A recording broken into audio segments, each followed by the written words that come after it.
இயேசு கிறிஸ்துவில் பிரியமான சகோதர சகோதரிகளே, தூய லூர்து அன்னையினுடைய பக்தர்களே,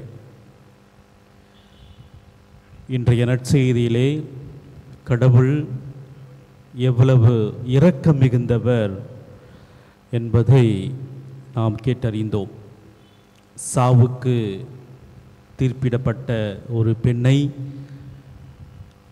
ஆண்டவர் மிகுந்த கருணையோடு அவரை மீட்பதையும், இனிமேல் பாவம் செய்யாதே என்று எச்சரித்து மன்னித்து அனுப்புவதையும் பார்க்கின்றோம். அன்புமிக்க சகோதர சகோதரிகளே, கடவுளுக்கு பல்வேறு பெயர்கள் இருக்கின்றது. நாம் அவரை பல பெயர்கள் வைத்து அழைக்கின்றோம்.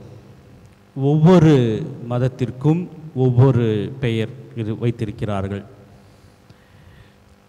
இஸ்ராயல் மக்கள் கடவுளுடைய மாண்பை, சக்தியை உணர்ந்து பல்வேறு காலகட்டங்களில் அவர்களுடைய அந்த நம்பிக்கையை கடவுளுக்கு பெயராக சூட்டினார்கள்.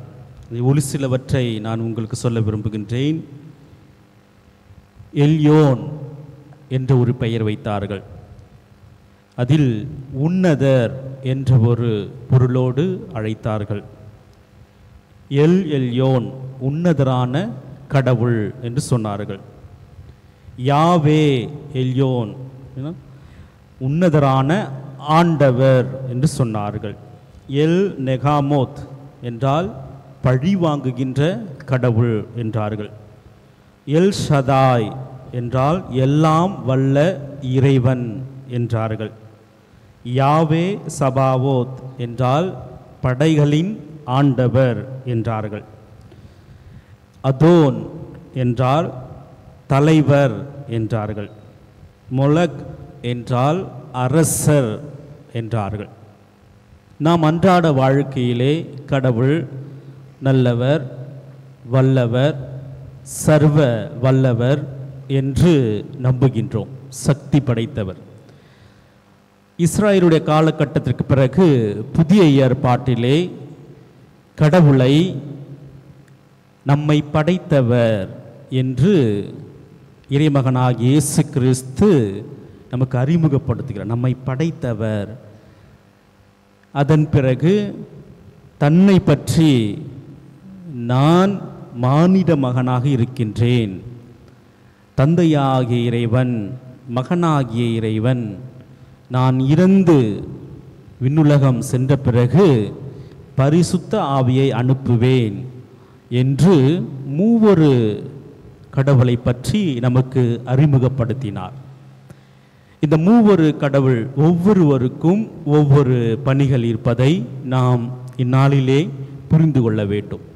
தந்தையாகிய கடவுள் படைக்கின்றார், மகனாகிய கடவுள் மீட்கின்றார், பரிசுத்த ஆவியாகிய கடவுள் நம்மை தூண்டுகின்றார். எப்பொழுதெல்லாம் நாம் சோர்வுற்றிருக்கின்றோமோ அப்பொழுதெல்லாம் மீண்டும் நமது வாழ்க்கையை இன்னொரு முறை சரி செய்து நமது விசுவாச வாழ்க்கையை முன்னெடுத்து செல்வதற்கு தூய ஆவியானவர் நமக்கு உதவி செய்கின்றார். இந்த மகனாகிய கடவுள் எவ்வாறு நம்மை மீட்டார் என்பதற்கு உதாரணம்தான் இன்றைய நற்செய்தி.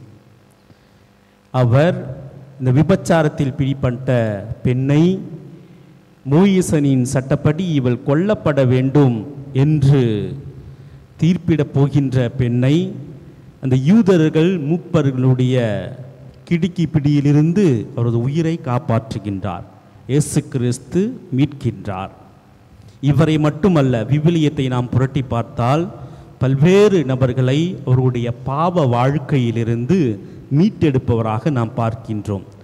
முதலாவதாக குள்ள மனிதன் சக்கேயு, அவரை அவருடைய பாவ வாழ்க்கையிலிருந்து மீட்கின்றார். இன்று இவ்வீட்டிற்கு மீட்பு உண்டாயிற்று என்று சொல்கின்றார். தன்னை மும்முறை மறுதலித்த ராயப்பரையும் மீட்டு இந்த திருச்சபையினுடைய தலைமை பீடமாக, தலைவராக நீ இருப்பாய், விண்ணகத்தின் திறவுகோள்களை உனது கைகளில் கொடுக்கின்றேன் என்று சொல்லி ராயப்பரை மீட்கின்றார்.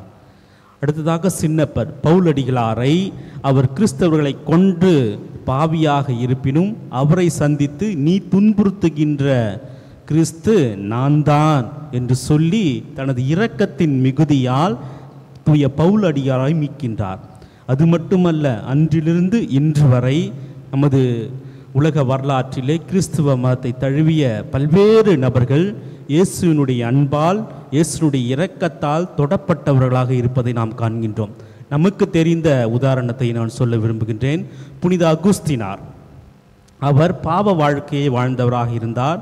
இயேசுவினுடைய அன்பை, இரக்கத்தை உணர்ந்த பிறகு திருச்சபையினுடைய விசுவாசத்தின் தூணாக மாறுகின்றார். நமக்கு தெரிந்து சகோதரர் டிஜிஎஸ் தினகரன் என்ற ஒருவர் வாழ்ந்தார். அவர் தனது வாழ்க்கையை முடித்து கொள்ள வேண்டும் என்ற ஒரு கட்டத்திற்கு வந்த பிறகு எங்கோ யாரோ ஒரு பிரசங்கியார் இயேசுவினுடைய வார்த்தையிலே நம்பிக்கை கொள்பவன் நிலை வாழ்வை பெறுகிறான் என்ற ஒரு வார்த்தையை கேட்டு அந்த நபரை சந்தித்து பிற்காலத்திலே இயேசுவை ஊர் ஊராக, நாடு நாடாக பிரசங்கிக்கின்ற ஒரு மாபெரும் போதகராக மாறினார் என்பதை நாம் பார்க்கின்றோம். ஆண்டவராய் இயேசு கிறிஸ்து அவரையும் மீட்டார். திரைப்படத்திலே ஏவிஎம் ராஜன் என்ற ஒரு நடிகர் இருந்தார். அவரும் ஒரு காலகட்டத்திலே பொருளாதார சூழ்நிலையால் தற்கொலை செய்து கொள்ள வேண்டும் என்ற ஒரு எண்ணத்தோடு இருந்தார். அப்பொழுது இயேசு அவரை சந்தித்து, என்னை ஒருமுறை அப்பா என்று கூப்பிடு என்று அன்பாக கேட்டு அவரையும் தன்னுடைய சீடராக மாற்றி இன்றும் அவர் இயேசுவினுடைய நற்செய்தியை போதிக்கின்ற அப்போஸ்தலராக மாறி இருக்கின்றார்.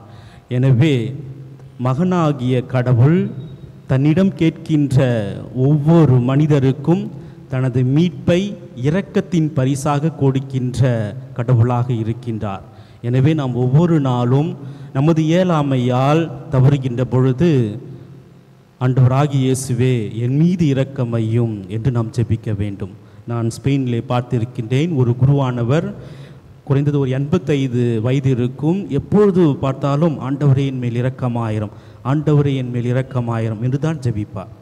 நாம் எந்த அளவுக்கு ஆண்டவருடைய இரக்கத்தை வேண்டுகின்றோம் என்பதை நாம் இன்று சோதித்து பார்க்க வேண்டும் ஒவ்வொரு நாளும். ஏனென்றால் நீதிமான் கூட ஒரு நாளில் 7 முறை தவறுகிறான் என்று சொல்கிறார்கள்.